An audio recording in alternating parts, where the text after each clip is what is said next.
Қайырлы балалар. Бүгінгі сабағымыз көңілді жақсы өту үшін, бір-бірімізге жақсы тілектер тілейік. Сол үшін ортаға келе қойыңыздар. Жақсы көңіл күй тілейік. Балалар, бізге өткен сабақты қысқа есімізге түсіру үшін үйге қандай тапсырма беріледі? Ақбота.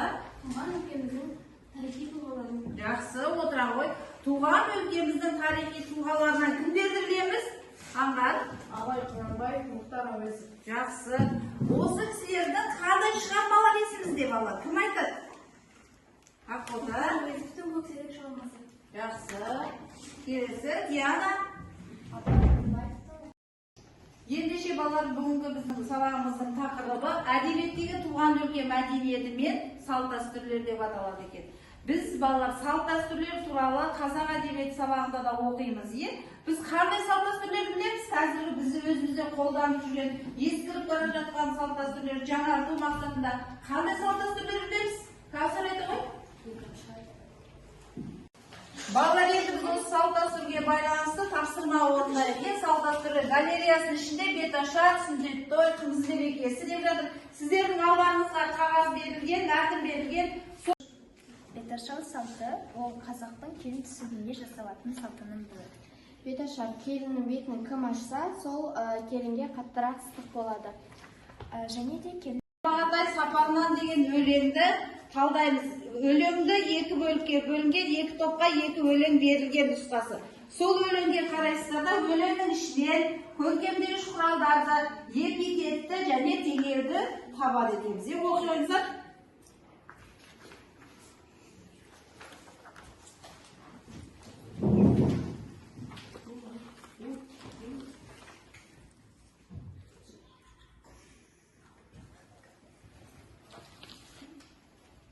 Мен берілген өлеңнің ішінен бір эпитет таптым. Кербез тау, тауды сипаттайды. Таудың биіктігі әсемдігін қазақтың ұлттық құндылығымен сәукеледей сұлулық қасиеттілік белгісі. Келесі тағым айтады. Жігіт айта ғой.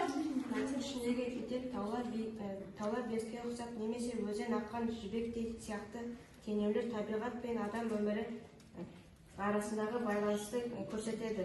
Өлкенің қасиетті мекен екенін дәлелдейді. Жақсы, келесі топтан. Өлеңді екі топқа бөліп берген. Бірінші топқа өлеңнің. Келесі таңым оқиды. Аялым оқиды.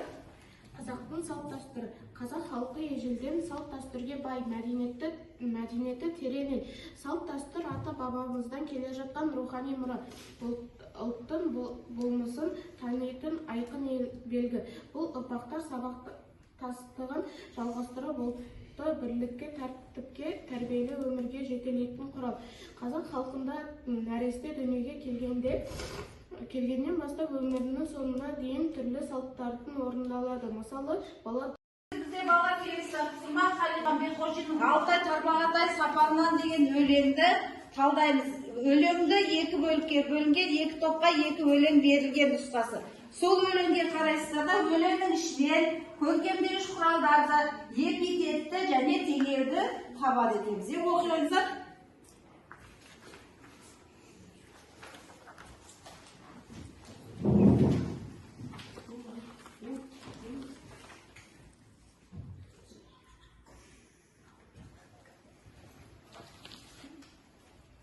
Мен берілген өлеңнің ішінен бір эпитет таптым.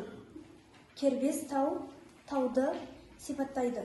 Таудың биіктігі әсемдігін қазақтың ұлттық құндылығымен сәукеледей сұлулық қасиеттілік белгісі. Келесі тағым айтады. Жігіт айта ғой. Мәтін ішіндегі эпитет таулар беске ұқсап, немесе өзен аққан жібектей сияқты теңеулер табиғат пен адам өмірі арасындағы байланысты көрсетеді. Өлкенің қасиетті мекен екенін дәлелдейді. Жақсы, келесі топтан.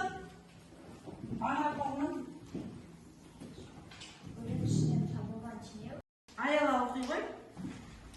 қазақ халқы ғасырлар бойы қалыптасқан бай мәдениеті мен ұлағатты салт-дәстүрін сақтап келген дана халық.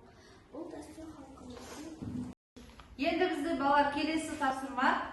Кербез таудың жаршысы өлеңді жалғастыру. Өлеңнің соңғы шумағы жандар көп жанысы қауқытуда деген сөзді жалғастырып, сөйлем жалғастырып, ақарай өзіңіз екі шумақ өлең шығарасыздар бірінші топтар. Екінші топтар жәнегі соңғы шумақтың алдыңғысы баяғы батыр бабам толағайша деген сөзге негізделіп толағай туралы 3-4 сөйлем жазатымыз. Тапсырмаға кім жауап береді? Ол бұл топтан кім өлең шығарды?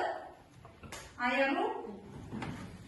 Жандар көп жаны сұлу қауқытуда, етегі кербез таудың басқанында қарадым, сөкеледей асқарына ал келдім, арулығын көру үшін. Ұшар ем қыран болсам аспан. Сабақта балалар барлықтарыңыз сабаққа жақсы қатыстыңдар, өте жақсы деген бағаланасыздар. Бүгін енді өздеріңізге үйге тапсырма, өзіміздің өлкеміздің табиғаты туралы